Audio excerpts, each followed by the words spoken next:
খাতে গ্যাস সংকট নিরসনের আশ্বাস প্রধানমন্ত্রীর। ভূমিকম্প বিষয়ক সভায় জাতীয় টাস্কফোর্স গঠন প্রস্তুত 1 লাখ স্বেচ্ছাসেবক। 144 ধারা জারির মধ্যে হবিগঞ্জে এনসিপি নেতারা বিএনপি নেতাকর্মীদের বিরুদ্ধে অভিযোগ দায়ের, কঠোর অবস্থানে আইনশৃঙ্খলা বাহিনী। পারস্পরিক স্বার্থ বজায় রেখে দিল্লির সঙ্গে সম্পর্ক চায় ঢাকা। ভারত হাইকমিশনের সঙ্গে বৈঠকে পররাষ্ট্রমন্ত্রী। আজ সফরে আসছেন মার্কিন দূত।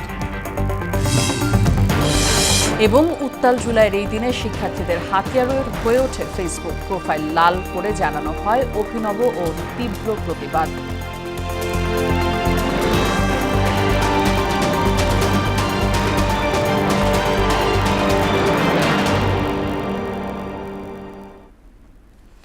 আসসালামু আলাইকুম, স্বাগত মোহনা সংবাদে। শুনছিলেন শিরোনাম, পুরো সংবাদের সঙ্গে আছে রাশিদা সুলতানা রিঙ্কু।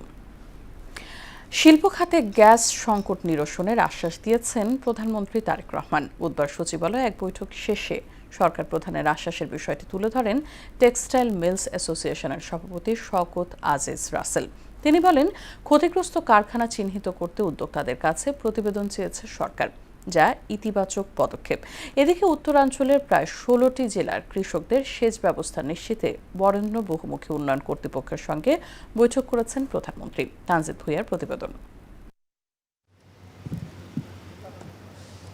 টেক্সটাইল খাতের সমস্যা সমাধানে বুধবার সকালে প্রধানমন্ত্রী তারেক রহমানের সঙ্গে বৈঠক করেন এই খাতের ব্যবসায়ীরা।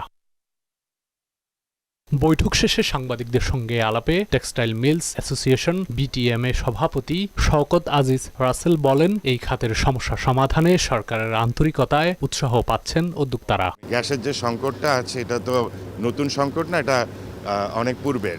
আপনার সময় উপযোগী সিদ্ধান্তগুলো নেওয়া হয়নি বলেই আজকে এই সংকটটা। তো উনি দুটো অফিসারিও স্থাপন করবেন বলে বলেছেন এবং এটা নিয়ে বহির্বিশ্বে ওনাদের আলোচনাও চলছে এবং আমি বিশ্বাস করি উনি একটা সুরাহা করবেন। বর্তমান প্রধানমন্ত্রী টেক্সটাইল খাত পরিস্থিতি বোঝার চেষ্টা করছেন উল্লেখ করে বিটিএম এর সভাপতি বলেন, গেল 17 বছরে এমনটা কখনোই দেখা যায়নি। উইলফুল বন্ধ, আরেকটা হচ্ছে পুরনো হয়ে গেছে বন্ধ, আরেকটা হচ্ছে আপনার হয়তো বিভিন্ন আদারওয়াইজ ক্ষতিগ্রস্ত। তো ওগুলাকে স্যাগ্রিগেট করার জন্য তিতুমির সাহেব আলোচনা করেছেন। তো আমরা আইডেন্টিফাই করব কোন ফ্যাক্টরিকে আপনার রুখে দাঁড়ানোর জন্য সাপোর্ট করা যায়, কাকে করা যাবে না। এদিকে সরকার প্রধানের সঙ্গে বরেন্দ্র বহুমুখী উন্নয়ন কর্তৃপক্ষের কার্যক্রম সংক্রান্ত সভা অনুষ্ঠিত হয়েছে। পরে উন্নয়ন কর্তৃপক্ষের চেয়ারম্যান কৃষিবিদ হাসান জাফির তুহিন বলেন, উত্তরাঞ্চলের 16টি জেলার কৃষকের সেচ ব্যবস্থা নিশ্চিতে কাজ করছে সরকার। এইবার বিএনপি ক্ষমতা আসার পরে বরেন্দ্রকে সর্বোচ্চ অধিকার দিয়ে আমরা বরেন্দ্র মাননীয় প্রধানমন্ত্রী উনি আমাদেরকে আশ্বস্ত করেছেন, উনি বরেন্দ্রের জন্য অর্থ যে সংকট রয়েছে সেগুলো মিটিয়ে দিবেন। নতুন নতুন প্রযুক্তি ব্যবহার করা হবে। বরেন্দ্র অঞ্চলে সেচ সুবিধা সম্প্রসারণের কথাও জানান তিনি। কৃষকের ভাগ্য উন্নয়নের জন্য, কৃষকের পানির চাহিদা মেটানোর জন্য আমরা কাজ করব। সেক্ষেত্রে আমরা কি কাজ করতে পারি সে বিষয়ে মাননীয় প্রধানমন্ত্রীকে অবগত করেছি। আমাদের প্রতিটি বিষয়ে প্রধানমন্ত্রী একমত পোষণ করেছেন। ওই অঞ্চলে কৃষি আরও সমৃদ্ধ হবে বরেন্দ্র কার্যক্রমের মধ্য দিয়ে। বিএনপি সরকার দ্রুতই বরেন্দ্র অঞ্চলের কৃষকদের দাবি পূরণ করবে বলে প্রত্যাশা জানান হাসান জাফির তুহিন। দুটি উন্নয়ন প্রকল্প জমা দিয়েছে প্রায় 2000 কোটি টাকা এবং আরেকটি সম্মানিত মেগা প্রজেক্ট, সেটিও প্রায় 10,000 কোটি টাকার মতো। আমরা আশা করছি দ্রুত সময়ের মধ্যে এগুলো পাশ হলে ওই অঞ্চলের 16 জেলার বরেন্দ্র অঞ্চলের 16 জেলা কৃষকের ভাগ্য উন্নয়ন হবে। তানজিদ ভুঁইয়া, মোহনা সংবাদ, ঢাকা। এদিকে প্রধানমন্ত্রী তারেক রহমানের সভাপতিত্বে ভূমিকম্প বিষয়ক প্রস্তুতি সভা অনুষ্ঠিত হয়েছে। বুধবার বিকেলে বাংলাদেশ সচিবালয়ে মন্ত্রিপরিষদ বিভাগে অনুষ্ঠিত এই সভায় ভূমিকম্প পরবর্তী জরুরি সাড়া ও সরকারের সার্বিক পরিস্থিতি জোরদার করা নিয়ে আলোচনা হয়। সভায় জাতীয় টাস্ক ফোর্স গঠন, ভূমিকম্প পরবর্তী জরুরি সেবা দিতে ঢাকা ও পার্শ্ববর্তী এলাকার জন্য 1 লাখ স্বেচ্ছাসেবক প্রস্তুত করা হয়। তাদের প্রশিক্ষণ প্রদান এবং প্রয়োজনীয় সরঞ্জাম সরবরাহের পরিকল্পনা ও প্রস্তুতি নিয়ে বিস্তারিত আলোচনা হয়। চব্বিশের গণ অভ্যুত্থান নিয়ে আলোচনা সভার আয়োজন করবে বিএনপি। ৪ আগস্ট কৃষিবিদ ইনস্টিটিউটে আয়োজিত অনুষ্ঠানে উপস্থিত থাকবেন বিএনপি চেয়ারম্যান প্রধানমন্ত্রী তারেক রহমান। বুধবার দুপুরে নয়াপল্টনে দলের কেন্দ্রীয় কার্যালয়ে সমসাময়িক ইস্যুতে আয়োজিত ব্রিফিংয়ে এসব কথা বলেন প্রধানমন্ত্রীর রাজনৈতিক উপদেষ্টা বিএনপির সিনিয়র যুগ্ম মহাসচিব রুহুল কবির রিজভী। বলেন, জুলাইয়ের আকাঙ্ক্ষাকে ধারণ করে প্রতিটি গণতান্ত্রিক দলকেই সেদিনের স্মরণসভায় আমন্ত্রণ জানানো হয়েছে। সমাজের মধ্যে আন্দোলনের যে পশ্চাৎভূমি তৈরি হয়েছিল, যে পটভূমি তৈরি হয়েছিল, সেই পটভূমির উপর দাঁড়িয়েই আমরা ছাত্রছাত্রী এবং জনতা, শ্রমিক সব মিলিয়ে অভূতপূর্ব গণজাগরণ আমরা দেখি জুলাইয়ে, যার চূড়ান্ত পরিণতি ঘটল।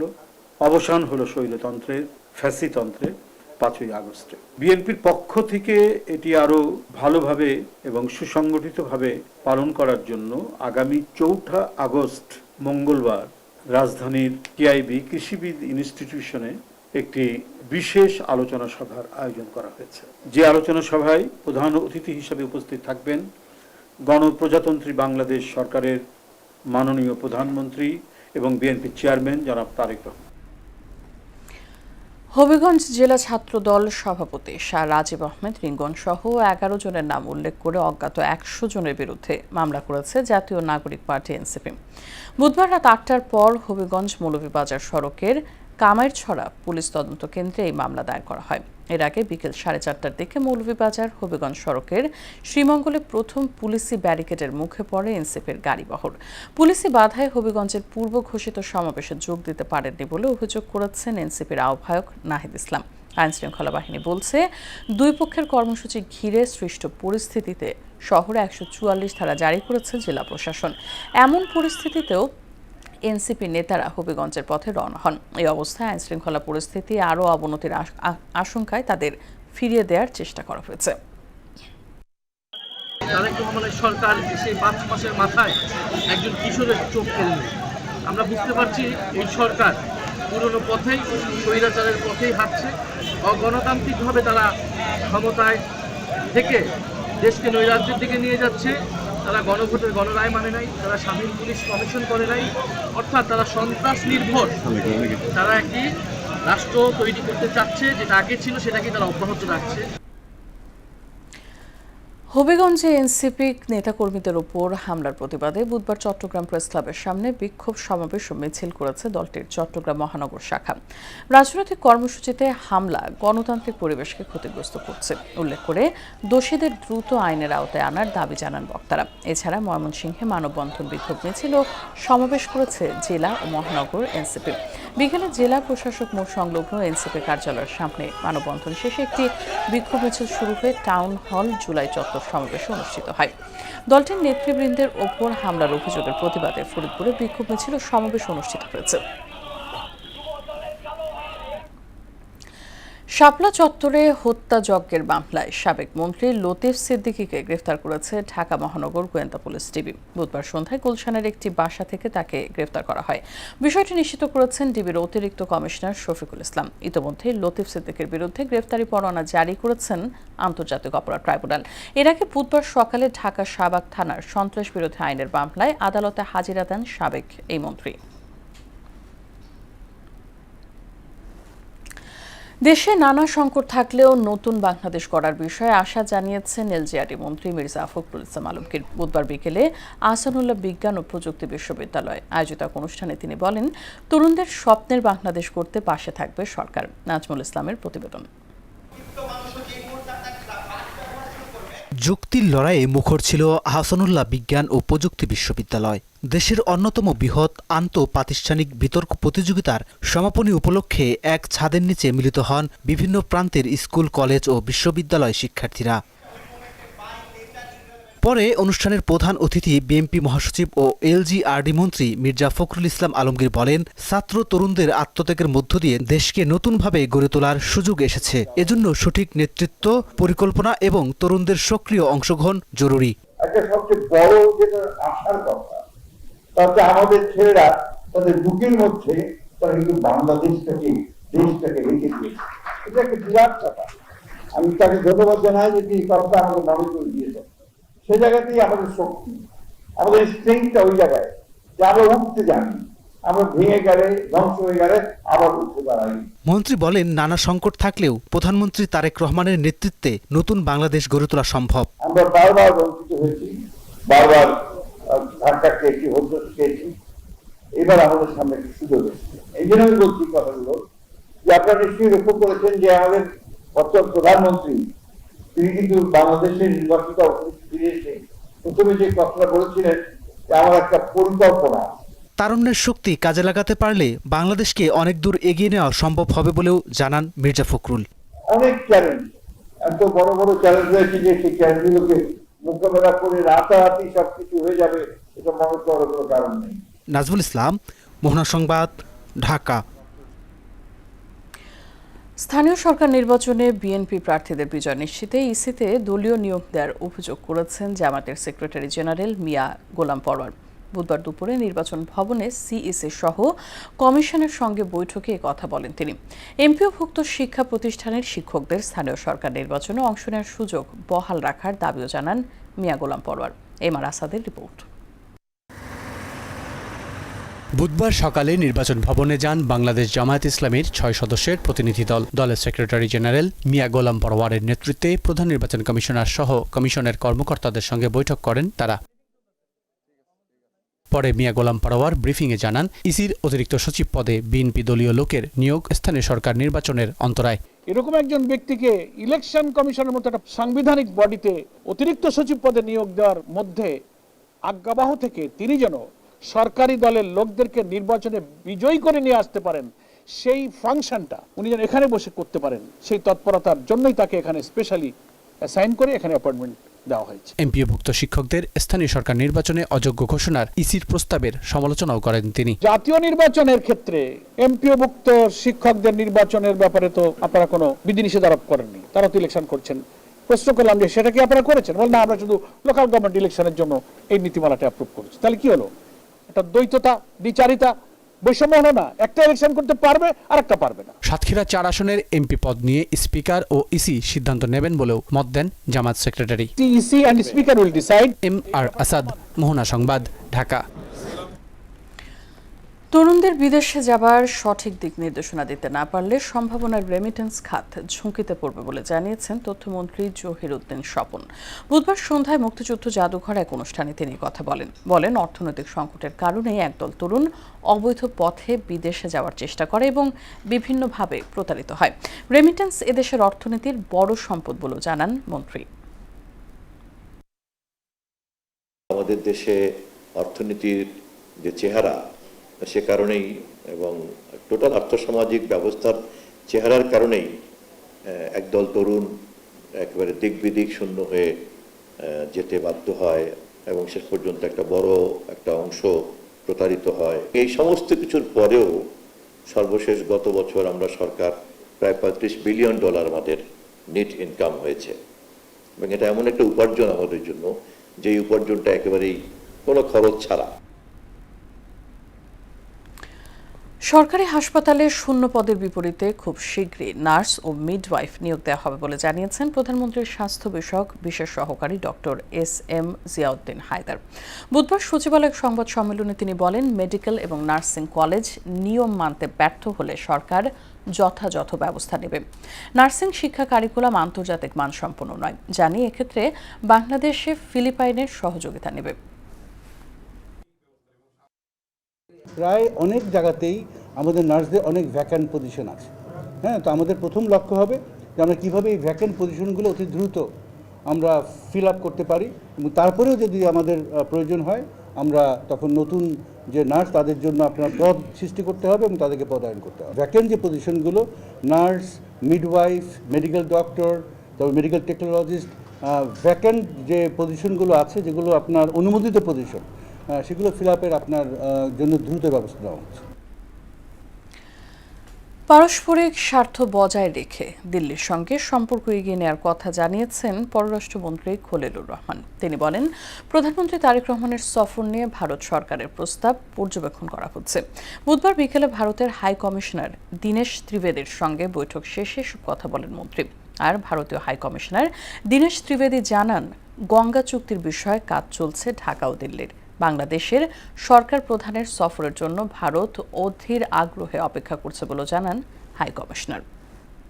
আগামীতে আমাদের দুই দেশের সম্পর্ক পারস্পরিক স্বার্থ সামনে রেখে, এবং আমি বাংলাদেশ ফার্স্ট এটা সবসময় বলি, এখনো বলছি, সার্বভৌম সমতার ভিত্তিতে আমরা এগিয়ে নিয়ে যাব। এই বিষয়ে আমরা একমত পোষণ করি।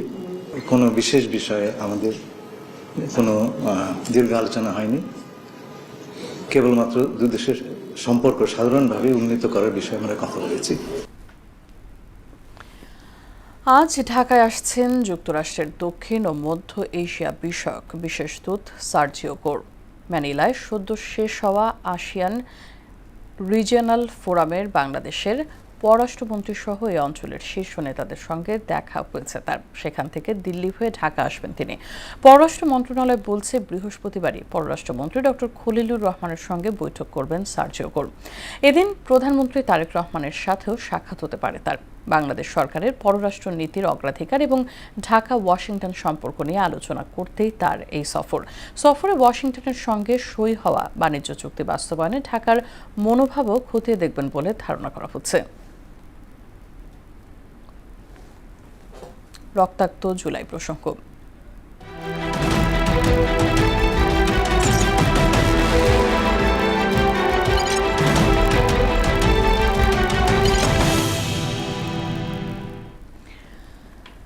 জুলাই গণ অভ্যুত্থানের প্রতিটি দিনই যেন এক একটি রক্তাক্ত অধ্যায়। এর মধ্যে 30 জুলাই ছিল ভিন্ন মাত্রার একটি দিন। সেদিন রাজপথের পাশাপাশি প্রতিবাদের নতুন ভাষা খুঁজে নিয়েছিল সামাজিক যোগাযোগ মাধ্যম। হাজারো মানুষ নিজেদের ফেসবুক প্রোফাইল লাল রঙে রাঙিয়ে প্রকাশ করেছিল ক্ষোভ, প্রতিরোধ ও শোকের বার্তা। সেই দিনের ঘটনা প্রবাহ নিয়ে শামীমুজ্জামান চৌধুরীর রিপোর্ট। জুলাই উত্তাল আন্দোলনে একের পর এক প্রাণহানিতে শোকে স্তব্ধ গোটা দেশ। কয়েকদিনের সংঘর্ষে বহু প্রাণ ঝরে যায়, আহত হয় অসংখ্য মানুষ। স্বজন হারানোর বেদনা ছড়িয়ে পড়ে ঘরে ঘরে। রাজপথে কড়া নজরদারি, থমথমে পরিবেশ আর অনিশ্চয়তার মধ্যে আসে 30 জুলাই। সেদিন প্রতিবাদের ভাষা বদলে যায়। রাস্তায় নামার সুযোগ সীমিত হলেও থেমে থাকেনি মানুষের কণ্ঠ। সামাজিক যোগাযোগ মাধ্যম ফেসবুকে শুরু হয় লাল প্রোফাইল কর্মসূচি। হাজার হাজার মানুষ নিজেদের প্রোফাইল ছবি লাল রঙে পরিবর্তন করেন।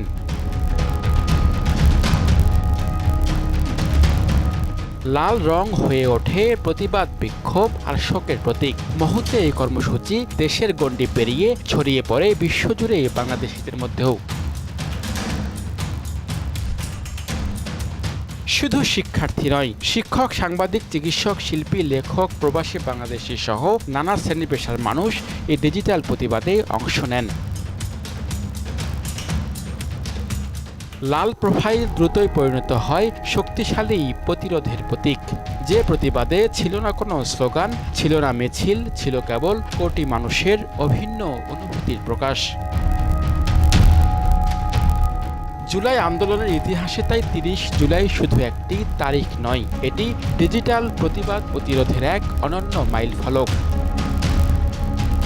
শামীমুজ্জামান চৌধুরী, মোহনা সংবাদ। 24 জুলাই আগস্টে সহিংসতার পাশাপাশি গায়েবী মামলা দিয়েও ছাত্র জনতার আন্দোলন দমাতে চেয়েছিল ফ্যাসিস্ট সরকার।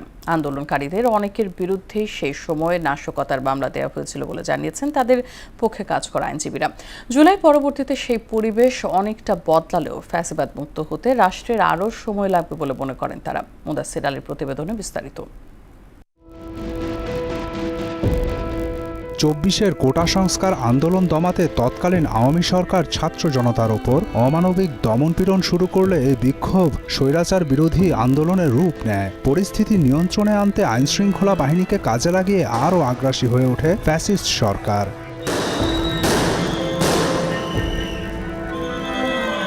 সহিংস দমনপীড়নের পাশাপাশি আন্দোলনকারীদের গ্রেফতার করতে দেশজুড়ে অনেক গায়েবী মামলা দায়ের করা হয়। ওই সময় এক ব্যক্তির নামেই শতাধিক মামলা হওয়ার রেকর্ড আছে বলে জানান তৎকালীন হাইকোর্টের আইনজীবী এবং বর্তমান অতিরিক্ত অ্যাটর্নি জেনারেল ব্যারিস্টার অনিক আর হক। তখন তো শুধু ছাত্রদের উপরে না, তখন যে বিএনপির কর্মীরা ছিল তাদের নামে যে কত অসংখ্য গায়েবী মামলা ছিল।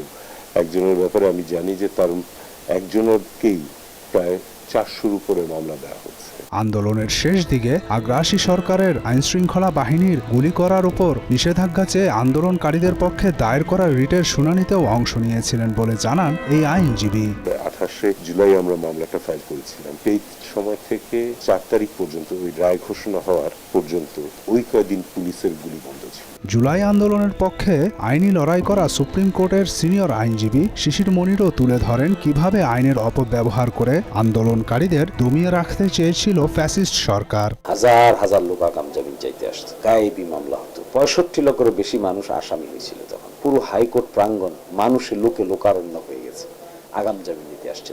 তারা কেউ জানে না তারা কোন মামলার আসামি, কিন্তু তারা মামলার আসামি হতেন, ভুতুরে মামলার আসামি হতেন। তবে যে চেতনা নিয়ে জুলাই আন্দোলন সংঘটিত হয়েছে তার অনেকটাই এখনো বাস্তবায়ন হয়নি বলে আক্ষেপ তার। জুলাইয়ের পরবর্তীতে আইন অঙ্গনে যে ধরনের পরিবর্তন সংযোজন হওয়ার কথা ছিল সেটি আপাতত আমরা ওই অর্থে ভালো দেখছি না। এক্সপেকটেশনটা ফুলফিল হবে তখন যখন এই বিচার ব্যবস্থাটা একটা দ্রুততম সময়ের ভিতরে ন্যায় বিচার মানুষ পাবে। এদিকে বর্তমান অতিরিক্ত অ্যাটর্নি জেনারেল দাবি করেন ওই সময় রাষ্ট্রীয় বাহিনী ও প্রতিষ্ঠান দিয়ে সরকার আগ্রাসন চালালেও বর্তমানে তা হচ্ছে না। একটা বড় পরিবর্তন যেটা আমরা এনেছি যে পুলিশ এখন কোনো এই আন্দোলনের ব্যাপারে বাইতে ওইরকম গায়েবী মামলা কখনোই দেয় না। অতীতের সংকট কাটাতে আরও সময় প্রয়োজন বলেও মত দেন তিনি। 17-18 বছর বা আরও বেশি সময় ধরে যে অনিয়ম চলে এসেছিল সেটাকে যদি কেউ আশা করেন যে ওভারনাইট ঠিক হয়ে যাবে, ঠিক নয়। মুদাসসির আলী,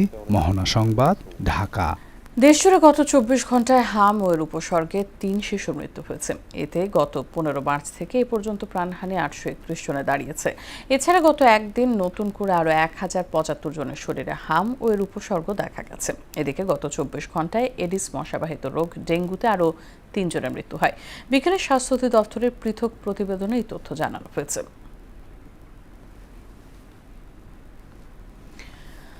মুন্সিগঞ্জের লৌহজং উপজেলার কনকোষার ও মেদেনী মন্টল ইউনিয়নের মানবিক সহায়তা কর্মসূচির আওতায় অসহায় ও দুস্থ পরিবারের মাঝে বিনামূল্যে সরকারি জিআর চাল বিতরণ করা হয়েছে। কর্মসূচিতে প্রধান অতিথি হিসেবে উপস্থিত ছিলেন মুন্সিগঞ্জ 2 আসনের সংসদ সদস্য বিএনপির যুগ্ম মহাসচিব অ্যাডভোকেট আব্দুস সালাম আজাদ। এ সময় তিনি বলেন, সরকারের মানবিক সহায়তা কর্মসূচির উদ্দেশ্য হল দুর্যোগ ও সংকটময় পরিস্থিতিতে অসহায় মানুষের পাশে দাঁড়ানো। স্বচ্ছতা ও সুষ্ঠু ব্যবস্থাপনার মাধ্যমে প্রকৃত উপকারভোগীদের হাতে সরকার সহায়তা পৌঁছে দেওয়ার উপর গুরুত্ব আরোপ করেন তিনি। আধুনিক বাংলাদেশ, গণতান্ত্রিক বাংলাদেশ প্রতিষ্ঠার জন্য তিনি যে কোনো ভাবে জনগণের পক্ষ থেকে জনগণের অধিকার প্রতিষ্ঠিত করবেন এবং আমাদের এই নির্মম অধ্যায়ের লোকদের জন্য তিনি বার্তা দিয়েছিলেন যে আমরা যদি ক্ষমতা যাই জনগণের ভোটে, আমরা তৃণমূল পর্যায়ে এদেশের মানুষের পাশে দাঁড়িয়ে। আন্তর্জাতিক ক্যারিয়ারের শুরুর দিকে ব্যাট হাতে দারুণ এক সিরিজ কাটিয়ে এবার র্যাঙ্কিংয়ে নিজের ছাপ রাখলেন বৈভব সূর্যবংশী। টি-20 ব্যাটসম্যানদের তালিকায় 230 ধাপ এগোলেন ভারতের এই বিস্ময় বালক। র্যাঙ্কিংয়ের সাপ্তাহিক হালনাগাদ যথারীতি প্রকাশ করেছে আইসিসি। 20 ওভারের সংস্করণে ব্যাটসম্যানদের র্যাঙ্কিংয়ে বিশাল এক লাফ দিয়ে 48তম স্থানে আছেন বৈভব সূর্যবংশী। আর ওয়ানডে ব্যাটারদের র্যাঙ্কিংয়ে চূড়ায় এসেছে পরিবর্তন। মাঠে না নেমেও শীর্ষে ফিরেছেন শুভমান গিল। এই তালিকায় বাংলাদেশি ক্রিকেটারদের মধ্যে সবার উপরে আছেন তানজিদ হাসান, তিনি রয়েছেন 20 নম্বরে। শেষ করব সংবাদ, তবে যাবার আগে শিরোনামগুলো আরও একবার।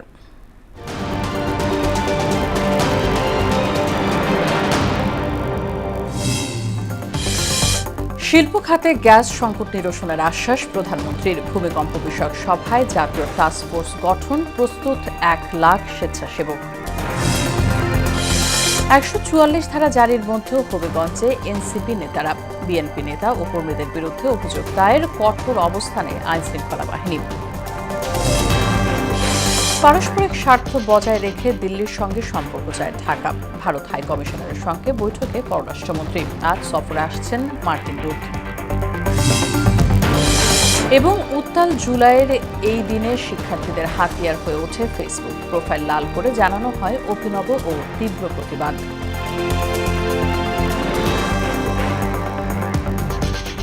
এই ছিল সংবাদে। মোহনার সবশেষ খবর জানতে ভিজিট করুন www.mohana.tv। সংবাদ দেখতে পারেন ফেসবুক ও ইউটিউবে। সঙ্গে থাকার জন্য ধন্যবাদ সবাইকে।